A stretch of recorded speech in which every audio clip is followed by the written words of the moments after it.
আসসালামু আলাইকুম।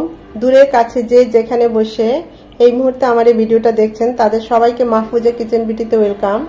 দেখতেই পাচ্ছেন বেলে মাছ রান্না করেছি, ছোট বেলে একদম আর কি, একদম ছোট ছোট বেলে।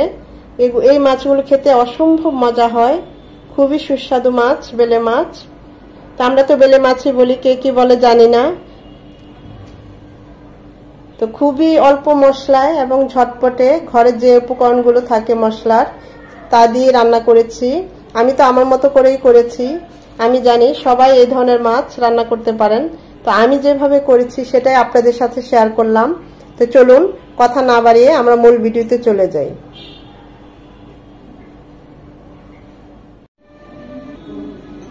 বেলে মাছ একদম ছোট ছোট, এটাকে গুড়া বেলে বা অনেকে বাল্লা মাছ যে যেটা বলে, আমরা তো বেলে মাছই বলি, যে ছোট বেলে বা গুড়া বাল্লা যে যেটা বলে সেটা আজকে রান্না করব। তো রান্না করার আগে মাছটাকে হলুদ, হাফ চামচ হলুদ গুঁড়ো, হাফ চামচ মরিচ গুঁড়ো, ঝালটা যে যেমন পছন্দ করেন, ঝাল আর লবণের পরিমাণ বলছি না, যার যার স্বাদ অনুযায়ী হাফ চামচ লবণ, কয়েকটা পাকা মরিচ এভাবে ফেলে দিয়েছি যাতে ঝালটা বের হয়ে আসে। আর দিয়ে দিব একটা কাগজি লেবু, মানে যে লেবুটা ফ্লেভার আসে।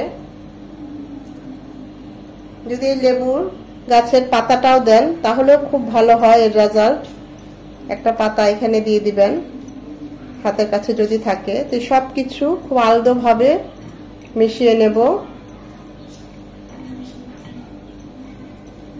চুলায় অন্যান্য কাজ করতে করতে এটা 10-15 মিনিট রেস্ট হয়ে যাবে। সবকিছু মাখিয়ে এখন আমরা চুলায় চলে যাব। প্যানে দিয়ে দিচ্ছি 3 চামচের মতো সয়াবিন তেল। তেলটা গরম হয়ে এসেছে, দিয়ে দিচ্ছি 1 চামচ পেঁয়াজ কুচি,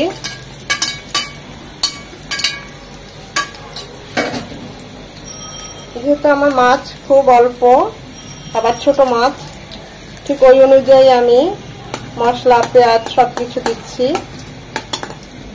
এখানে বেশি পেঁয়াজ দরকার হয় না, এটা চাইলে শুধু পেঁয়াজ দিয়েও করতে পারেন, আবার চাইলে যে আমি যে আজকে যেভাবে রান্না করবো ওভাবেও করতে পারেন।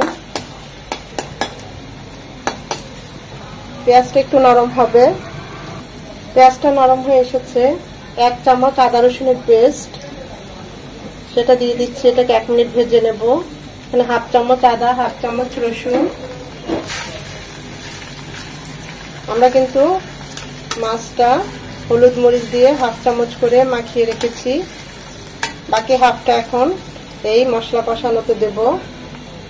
আদা রসুনটাকে 1 মিনিট ভেজে নেওয়ার পর দিয়ে দিচ্ছি হাফ চামচ মরিচ গুঁড়ো, হাফ চামচ হলুদ গুঁড়ো। একটু পানি দিয়ে দিয়ে মশলাগুলো যেন পুড়ে না যায় আর কষানোটাও খুব ভালো হয়।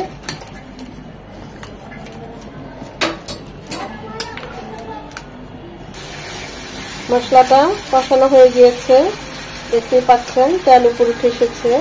এখন এখানে আমি একটা টমেটো নিয়েছি, একদম চিকন চিকন করে এভাবে কেটে নিয়েছি, আর একটা বেগুনের 4 ভাগের 1 ভাগ নিয়েছি, এভাবে চিকন চিকন করে কেটে নিয়েছি।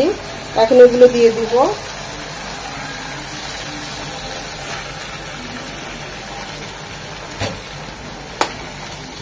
মশলার সাথে টমেটো আর বেগুনটাকে ভালোভাবে 2-3 মিনিট কষিয়ে নেব। যদি পেঁয়াজ দিয়ে করেন একই রেসিপিতে এগুলো না দিয়ে শুধু এখন একটু হাফ কাপ পানি দিয়ে আর কি পানিটা দিয়ে দিবেন, তারপর ফুটিয়ে নিয়ে পানিটা ফুটে এলেই আমরা বেলে মাছটা দিয়ে দিব। আর যেহেতু আমি এখানে টমেটো আর এটা দিয়েছি তাই 2-3 মিনিট কষিয়ে নরম হলে তারপরে দেব। বেগুন আর টমেটোকে 2 মিনিট কষিয়ে নেওয়ার পর দিয়ে দিচ্ছি গরম পানি হাফ কাপ। এটা ফুটে আসা পর্যন্ত অপেক্ষা করব।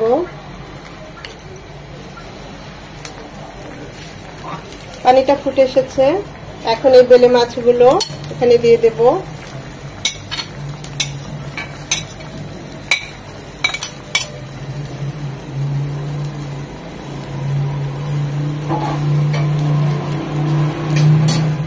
দিয়ে দিব 1/2 চামচ ভাজা জিরে গুঁড়ো, আর দিয়ে দিব লবণ। লবণটা কিন্তু আমরা মাছটা মাখিয়ে রেখেছিলাম কিছুটা, তাই লবণটা খুব বুঝে দিতে হবে। এটা এখন 10 মিনিট হবে। বেলে মাছ খুবই সফট, তার মধ্যে আবার এত ছোট, বেশি সময় লাগবে না। আর যেহেতু আমাদের মশলাটা আগে থেকে কষানো আছে, এটা মিনিমাম 10 থেকে 12 মিনিট হবে।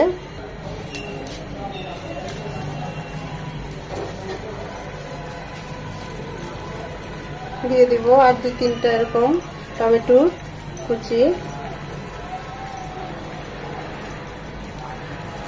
বেলে মাছ রান্না করতে পারে না এমন কেউ নেই, আমি তো আমার মতো করেই করলাম। এত ছোট মাছ, এগুলো শুধু পেঁয়াজ দিয়েই ভালো লাগে, বা এরকম যদিও সবজি দেই আমরা, ঠিক এরকম সামান্য, একদম না হলেই না, তার মধ্যে এরকম মাছের সাইজ অনুযায়ী একদম কুচিয়ে নিতে হবে।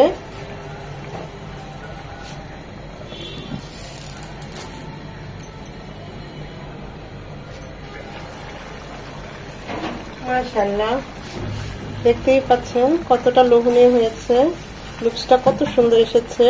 এটা একদম মাখো মাখোই হবে, এখানে ঝোল রাখা যাবে না। নামানোর আগে দিয়ে দিচ্ছি ধনেপাতা কুচি।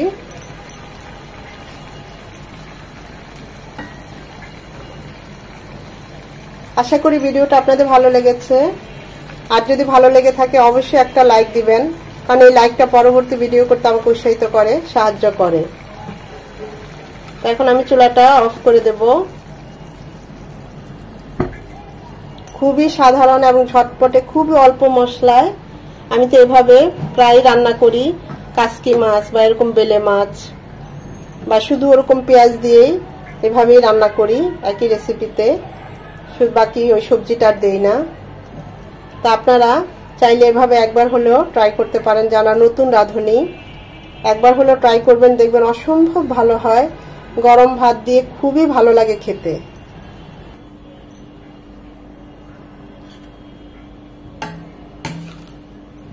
গরম ভাতের সাথে এরকম একটা বেলে মাছের কারি হলে তার কোনো কথাই নেই।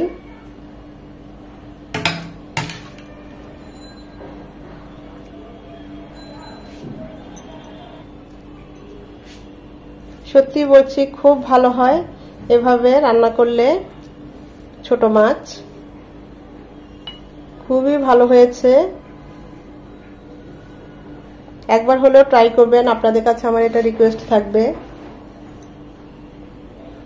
এতক্ষণ যারা ধৈর্য ধরে আমার ভিডিওটা দেখেছেন তাদেরকে অসংখ্য ধন্যবাদ।